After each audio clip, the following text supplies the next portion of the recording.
നാരായണൻ, അപ്പൊ ഇതാണ് ഷാബു പ്രസാദ് പറയുന്നത്. താങ്കൾ നേരത്തെ കേട്ടല്ലോ കാര്യങ്ങളൊക്കെ. അപ്പൊ ഇതിനി കോടതിയിൽ പോയി കാര്യങ്ങൾ ചെയ്യൂ എന്നാണ്. അതിന് പക്ഷേ സംസ്ഥാനത്തെ സർക്കാർ പിന്തുണ ഉണ്ടാകില്ല, അതിനെതിരായിട്ടുള്ള വാദങ്ങളായിരിക്കും അവർ നിരത്തുക എന്ന് വ്യക്തമായിട്ടുണ്ട്. ആ നാട്ടിലുള്ള മറ്റ് കാര്യങ്ങളൊക്കെ ചെയ്യുന്നത് ആരാണെന്ന് വ്യക്തമായിട്ടുണ്ട്. അപ്പോൾ ഇവിടെ ബി ജെ പിക്കാർ, കേരളത്തിലെ ബി ജെ പിക്കാർ അവിടെ പോയി കാണിക്കുന്നതൊക്കെ അപ്പോൾ എന്താണ്? ഇത് ഇന്ത്യയിലെ നീതിന്യായ വ്യവസ്ഥയെക്കുറിച്ചിട്ടുള്ള അടിസ്ഥാന ധാരണ പോലും ഇല്ലാത്ത ഒരു ബോധത്തിൽ നിന്നാണ് അവസാനത്തെ ഈ സ്റ്റേറ്റ്മെൻറ്റ് വന്നിട്ടുള്ളത്. അദ്ദേഹം പറയുന്നത് ഇത്രയേ ഉള്ളൂ: നിങ്ങളെ ഞങ്ങൾ പിടികൂടും, നിങ്ങൾക്കെതിരെ കേസെടുക്കും, കള്ളക്കേസെടുക്കും, നിങ്ങൾക്കെതിരായിട്ട് എല്ലാ പ്രചരണവും നടത്തും, വേണമെങ്കിൽ നിങ്ങൾ കോടതിയിൽ പോയിട്ട് നിങ്ങൾ കുറ്റക്കാരല്ല എന്ന് തെളിയിച്ചോ എന്നുള്ളതാണ്.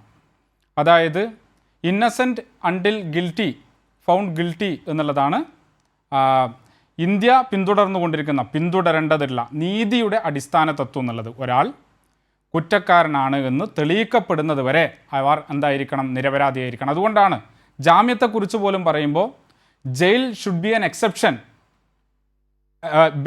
Bail should be the right എന്ന് പറയുന്നത്. ജാമ്യമാണ് അവകാശം, ജയിൽ എന്ന് പറയുന്നത് വളരെ എക്സെപ്ഷണൽ ആയിട്ടുള്ള കേസ്. ഇതെല്ലാം അട്ടിമറിക്കുന്ന ഒരു കാഴ്ച. എങ്ങനെയാണ് നീതിയിൽ അധിഷ്ഠിതമായ നീതിന്യായ വ്യവസ്ഥ അട്ടിമറിക്കപ്പെടുന്നതെന്ന് നമ്മൾ കണ്ടിട്ടുണ്ട്. അദ്ദേഹത്തിൻ്റെ വായിൽ നിന്ന് അത് വരികയും ചെയ്തു.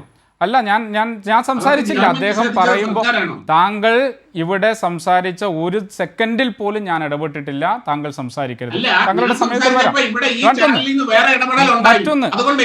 മറ്റൊന്ന് അദ്ദേഹം പറഞ്ഞത് ഞാൻ ഇടപെട്ടിട്ടില്ല. ഇടപെട്ടത് താങ്കൾ പറയുന്നത് സമ്മതിച്ച് തന്നിട്ടല്ല. താങ്കൾ ഈ പറയുന്ന പരമ അബദ്ധം, വെറുപ്പ്, വിദ്വേഷം, നുണകൾ പറഞ്ഞപ്പോഴും ഞാൻ മിണ്ടാതിരുന്നത് എന്റെ മര്യാദയാണ്.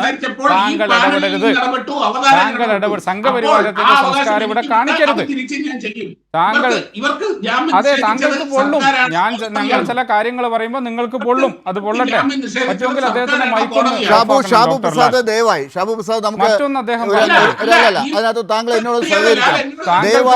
എന്നോട് മാത്രമാണ് ഞാൻ ചോദിച്ച ചോദ്യങ്ങൾക്ക് താങ്കൾക്ക് എന്നോട് തർക്കിക്കാം. ഈ ചർച്ച ഇനി കുളമാക്കണം എന്നൊരു അജണ്ടയുമായി താങ്കൾ പോകരുത്.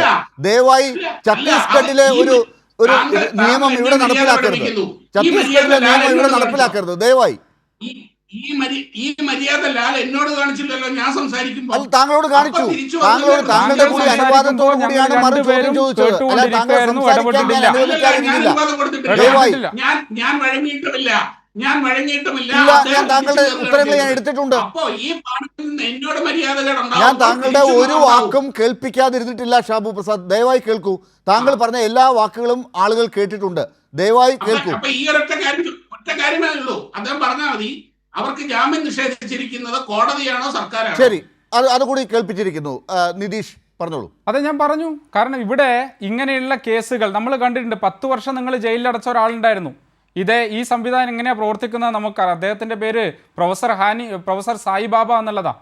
10 വർഷം ജയിലിലടച്ചിട്ട് അംഗപരിമിതനായിട്ടുള്ള ഒരു മനുഷ്യനെ, പോളിയോ ബാധിച്ച് ജീവിതം മുഴുവൻ വീൽ ചെയറിൽ ജീവിച്ച ഒരു മനുഷ്യനെ, ഇന്ത്യയിലെ ഏറ്റവും നല്ല ദൈക്ഷണികരിൽ അധ്യാപകരിൽ ഒരാളായിരുന്ന മനുഷ്യനെ ജയിലിൽ കിടത്തി പീഡിപ്പിച്ചിട്ട് അവസാനം 10 വർഷത്തിന് ശേഷം നിരപരാധിയാണ് എന്ന് 10 വർഷം. കാരണം ഇങ്ങനെയാണ് കേസ് ചാർജ് ചെയ്യുക, ഇങ്ങനെയാണ് ഇവർ ഉള്ള മേഖലകളിൽ ഈ സംവിധാനം പ്രവർത്തിക്കുന്നത്. 10 വർഷം കഴിഞ്ഞിട്ടാണ് അദ്ദേഹത്തെ നിരപരാധിയാണ് എന്ന് കണ്ടെത്തി പുറത്തുവിട്ടു. 6 മാസത്തിനുള്ളിൽ അദ്ദേഹം മരിച്ചുപോയി. എങ്ങനെയാണ് ഇത് പ്രവർത്തിക്കുന്നത് നമുക്കറിയാം. ഫാദർ സ്റ്റാൻസ്വാമി എങ്ങനെയാണ് മരിച്ചത്? അദ്ദേഹത്തെ നിങ്ങൾ തൂക്കിക്കൊന്നാണോ? കുറ്റവാളിയാണ് എന്ന് കണ്ടുപിടിച്ചിട്ട് ശിക്ഷിച്ചിട്ടാണോ അദ്ദേഹം കൊല്ലപ്പെട്ട? അല്ല, അദ്ദേഹത്തെ ഈ പ്രോസസ്സിൻ്റെ ഭാഗമായിട്ട് the process it self becomes A punishment. അതാണ് ഇന്ത്യയിൽ ഇപ്പോൾ നടന്നുകൊണ്ടിരിക്കുന്നത്. നിങ്ങൾ അങ്ങനെയാണ് സംവിധാനത്തെ അട്ടിമറിച്ചത്. എത്രയോ ഉദാഹരണങ്ങളുണ്ട്. ഞാനതിൻ്റെ എല്ലാ വിശദാംശത്തിലേക്കും പോകുന്നില്ല. എത്ര കേസാണ് തെളിയിക്കാൻ വേണ്ടി പറ്റിയത്? പറയും. മിഷനറിമാർ ഇവിടെ മനുഷ്യക്കടത്ത് നടത്തിയതിൻ്റെ എത്ര കേസാണ് നിങ്ങൾക്ക് തെളിയിക്കാൻ വേണ്ടിയിട്ട് പറ്റിയിട്ടുള്ളത്? ഇത് പോലീസിനെ ഉപയോഗിച്ച്, ഗവൺമെൻറ്റിനെ ഉപയോഗിച്ച്, സംവിധാനങ്ങളെ ഉപയോഗിച്ച് നടത്തുന്ന നീതിയുടെ മുകളിലുള്ള കൂട്ടക്കൊലയാണ് ഈ രാജ്യത്ത് നടന്നുകൊണ്ടിരിക്കുന്നത്. നിങ്ങൾക്ക് ആധിപത്യമുള്ള എല്ലായിടത്തും നിങ്ങളിതാണ് ചെയ്തുകൊണ്ടിരിക്കുന്നത്. മറ്റൊന്ന് അദ്ദേഹം പറഞ്ഞൊരു കാര്യം, സാമൂഹികമായ പ്രശ്നമുണ്ടാകുമ്പോൾ അവിടുത്തെ പ്രാദേശികമായിട്ടുള്ള ആൾക്കൂട്ടം അതിൽ ഇടപെടും എന്നാണ് അദ്ദേഹം പറഞ്ഞത്. അതിൻ്റെ അർത്ഥം എന്താ? ഈ പറയുന്ന കന്യാസ്ത്രീകൾ അവർ സാമൂഹികമായിട്ടുള്ള പ്രശ്നമാണ് എന്നുള്ളതല്ലേ? അതായത് നിങ്ങൾ ഉള്ള ഇടത്ത് നിങ്ങൾ പ്രചരിപ്പിക്കുന്ന ഈ വിദ്വേഷത്തിൻ്റെ ഭാഗമായിട്ട് ആൾക്കൂട്ടത്തിന് തോന്നുകയാണ്, നിങ്ങളുടെ ബജരംഗ് ദൾ ഭ്രാന്തൻ സേനയ്ക്ക് തോന്നുകയാണ്, തിരുവസ്ത്രം അണിഞ്ഞിട്ടുള്ള ആളുകൾ, അല്ലെങ്കിൽ പുരോഹിത വേഷം അണിഞ്ഞിട്ടുള്ള ആളുകൾ, അവരെ കാണുമ്പോൾ അവർ സാമൂഹിക പ്രശ്നമാണ് എന്ന് നിങ്ങൾക്ക് തോന്നുകയാണ്. ഇത് ഇന്ന് തോന്നുന്നതല്ല. അതാണ് ഞാൻ പറഞ്ഞത്, പതിറ്റാണ്ടുകളായിട്ടുള്ള ചരിത്രമുണ്ട്. ഈ തോന്നൽ നിങ്ങൾ എങ്ങനെയാണ് ഈ രാജ്യത്ത് ഉണ്ടാക്കിയിട്ടുള്ളതെന്ന് ഞാൻ ചോദിക്കട്ടെ. BJP ഉള്ള നാട്, RSS ഉള്ള നാടല്ലേ ഗുജറാത്ത്? ബജ്രംഗ് ദളും VHP ഒക്കെ ഉള്ള നാടല്ലേ ഗുജറാത്ത്? ആ ഗുജറാത്തിൽ ആഴ്ചകൾക്ക് മുമ്പ് ഒരു ദളിത് യുവാവിനെ എന്തിനാ കൊന്നതെന്നറിയോ? ഒരു കടയിൽ പോയിട്ട് ആ കടയിലെ കടയിൽ ഉണ്ടായിരുന്ന കുട്ടിയെ ബേട്ട എന്ന് വിളിച്ചു. ആ കടയുടമയുടെ മകൻ, ആ കടയിൽ നിൽക്കുന്ന ആ കടയുടെ മുതലാളി ഒരു സവർണ ഹിന്ദു ആയിരുന്നു. ഈ സാധാരണ നമ്മൾ അഭിസംബോധന ചെയ്യുന്നതാണല്ലോ മകനെ എന്ന്, മോനെ എന്നൊക്കെ വിളിക്കുമല്ലോ ചിലപ്പോൾ. ആ വിളിച്ച കുറ്റത്തിന് കൊന്നു. എന്തേ അവിടെ അത് സാമൂഹിക പ്രശ്നമാണ് എന്ന് തിരിച്ചറിഞ്ഞ് ഇടപെടാൻ ബജ്രംഗ് ദൾ ഉണ്ടാകാത്തത്? രാജസ്ഥാനിൽ ഒരു അധ്യാപകൻ ഒരു കുട്ടി എന്തിനാ അടിച്ചു കൊന്നതെന്നറിയോ? ആസാദി കാ അമൃത് മഹോത്സവം ആഘോഷിക്കുന്ന കാലത്തായി രാജ്യത്ത് ആ കുട്ടി ആ സ്കൂളിൽ വെച്ച് കുടിക്കാൻ വെള്ളം വെക്കുന്ന കൂജയിലൊന്ന് കൈമുട്ടിപ്പോയി എന്നുള്ള കാരണത്തിന് അടിച്ചു കൊന്നിട്ടുണ്ട്. എന്തേ നിങ്ങളുടെ ആളുകൾ, ഇവിടെയൊക്കെ നിങ്ങളുള്ളതാണല്ലോ, എന്തേ ആ നാട്ടിലെ ആളുകളുടെ ബോധം ഉണരാത്തത്? അത് സാമൂഹിക പ്രശ്നമാണ് എന്ന് തോന്നാത്തത്? മുസഫർ നഗറിൽ ഒരു അധ്യാപിക, ത്യാഗി എന്നു പേരുള്ള ഒരു അധ്യാപിക, ആ അധ്യാപിക ക്ലാസ് റൂമിൽ ഉള്ള മുഴുവൻ ഹിന്ദു കുട്ടികളെ നിരത്തി നിർത്തിയിട്ട് ഒരൊറ്റൊരു മുസ്ലിം കുട്ടി ഉണ്ടായിരുന്നു ആ ക്ലാസ്സിൽ. ആ കുട്ടിയുടെ കരണത്തടിച്ച് രാജ്യസ്നേഹം പഠിപ്പിക്കാൻ വേണ്ടി ശ്രമിക്കുന്നതിൻ്റെ വീഡിയോ പുറത്തു വന്നില്ലേ? അപ്പോൾ ഹത്രാസിൽ നിങ്ങൾ ഇടപെട്ടോ? എന്തേ അത് സാമൂഹിക പ്രശ്നമായിട്ട് നിങ്ങൾക്ക് തോന്നാത്തത്? ദളിത് കൂട്ടക്കൊല നടക്കുമ്പോൾ, ആദിവാസികളുടെ ഭൂമി അപഹരിക്കുമ്പോൾ, ഇവിടെ വിവേചനത്തിൻ്റെ പ്രത്യയശാസ്ത്രം ഇങ്ങനെ ഭീകരമായിട്ട് നടപാടുമ്പോൾ നിങ്ങൾ ഇടപെടില്ല. കാരണം അതൊന്നും നിങ്ങളെ സംബന്ധിച്ചിടത്തോളം സാമൂഹിക പ്രശ്നമല്ല, നിങ്ങളുടെ ആവശ്യമാണ് അത് എന്നുള്ളത് കൊണ്ടാണ്. മറിച്ച് നിങ്ങളുടെ സാമൂഹിക പ്രശ്നം ഇവിടുത്തെ മതന്യൂനപക്ഷങ്ങളാണ്, ഇവിടുത്തെ മിഷണറിമാരാ.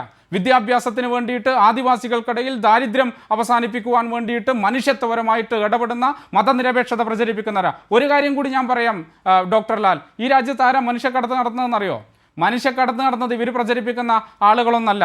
നിങ്ങളൊന്ന് അന്വേഷിച്ച് നോക്ക്, ഗംഗാ പാണ്ഡെ എന്ന് പറയുന്ന ആളാരാണ് എന്ന്. ഛത്തീസ്ഗഡിൽ ഉണ്ടായിരുന്നതാ, റായ്പൂരിൽ വെച്ചിട്ടാണ് അറസ്റ്റ് ചെയ്യപ്പെട്ടത്. എന്തിനാ അറസ്റ്റ് ചെയ്യപ്പെട്ടതെന്നറിയോ? അവിടെയുള്ള ഒരു സ്ത്രീയെ മയക്കി കിടത്തിയിട്ട് അവരെ ഡൽഹിയിലേക്ക് കൊണ്ടുവന്ന് അവിടുന്ന് ഹരിയാനയിലേക്ക് കൊണ്ടുപോയി അവരെ വിറ്റു. ആ കുറ്റത്തിനാണ്. അതിന് ഈ ഗംഗാ പാണ്ഡെ എന്തേ നിങ്ങൾ സമരം ചെയ്യാത്തത്? അത് മനുഷ്യക്കടത്തല്ലേ? ഒരു സമരം, ഒരു പ്രതിഷേധം നടത്തിയോ? അവിടെ നടത്തൂല. കാരണം എന്താ? ഈ ഗംഗാ പാണ്ഡെ BJPയുടെ പ്രവർത്തക ആയിരുന്നു. എത്രയാളുടെ പേര്? ജൂഹി ചൗധരിനെ അറിയോ? ഈ ചർച്ചയിൽ പങ്കെടുക്കുന്ന സംഘപരിവാരത്തിൻ്റെ പ്രതിനിധിക്ക് 17 കുട്ടികളെ നേപ്പാളിലേക്ക് കടത്താൻ വേണ്ടി നോക്കിയപ്പോൾ അറസ്റ്റ് ചെയ്യപ്പെട്ട ആളാണ് ജൂഹി ചൗധരി. ആരായിരുന്നു എന്നറിയോ? ബംഗാളിലെ മഹിളാ മോർച്ചയുടെ അവരുടെ നേതാവായിരുന്നു ഈ ജൂഹി ചൗധരി എന്നുള്ളത്. എത്ര ആളുകളുടെ പേര് നിങ്ങൾക്ക് വേണം? അതുൽ ചൗരസ്യ എന്താ ചെയ്ത കുറ്റം എന്നറിയോ? ആസാമിൽ നിന്ന് പെൺകുട്ടിയെ കൊണ്ടുവന്നിട്ട് ഗുജറാത്തിൽ ഒരു ഹോട്ടലിൽ വേശ്യാവൃത്തിക്ക് വേണ്ടിയിട്ട് നിർബന്ധിച്ചു. അവർക്ക് ജോലി കൊടുക്കും എന്ന് പറഞ്ഞിട്ട്. BJPക്കാരാ. അതൊന്നും നിങ്ങൾക്ക് സാമൂഹിക പ്രശ്നമല്ല. നിങ്ങൾക്കത് വെറുപ്പിൻ്റെ, വിദ്വേഷത്തിൻ്റെ ഈ ചളിക്കുണ്ടിൽ മലീമസമായിട്ടുള്ള ഈ സാമൂഹിക വ്യവസ്ഥയിൽ തഴച്ചു വളരാനുള്ള നിങ്ങളുടെ സാഹചര്യമാണ്. നിങ്ങൾ അതുകൊണ്ട് ഇതിനെതിരായിട്ട് ഈ നാട്ടിലെ ആളുകൾ ഇത് തിരിച്ചറിയണം. ഒരു കാര്യം കൂടി പറയാം. കേരളത്തിൽ ഇപ്പോൾ ഇവരെന്തോ വിശുദ്ധ മാലാകമാരാണ് എന്ന് പ്രതീക്ഷിക്കുകയും തങ്ങളുമായി ഹൃദയം ചേർത്ത് വെക്കുന്നവരാണ് എന്ന് ധരിക്കുകയും ചെയ്യുന്ന ചില ആളുകളെങ്കിലും ഇപ്പോൾ കേരളത്തിലുണ്ട്. അവരാണ് അവസരം ഉണ്ടാക്കി കൊടുത്തിട്ടുള്ളത്. ഞങ്ങൾ ജയിച്ചല്ലോ തൃശ്ശൂരിൽ എന്ന് പറയാനുള്ള അവസരം ഉണ്ടാക്കി കൊടുത്തവരും അതിനകത്തുണ്ട്. അത് തന്നെയാണ് പ്രധാന ചോദ്യം.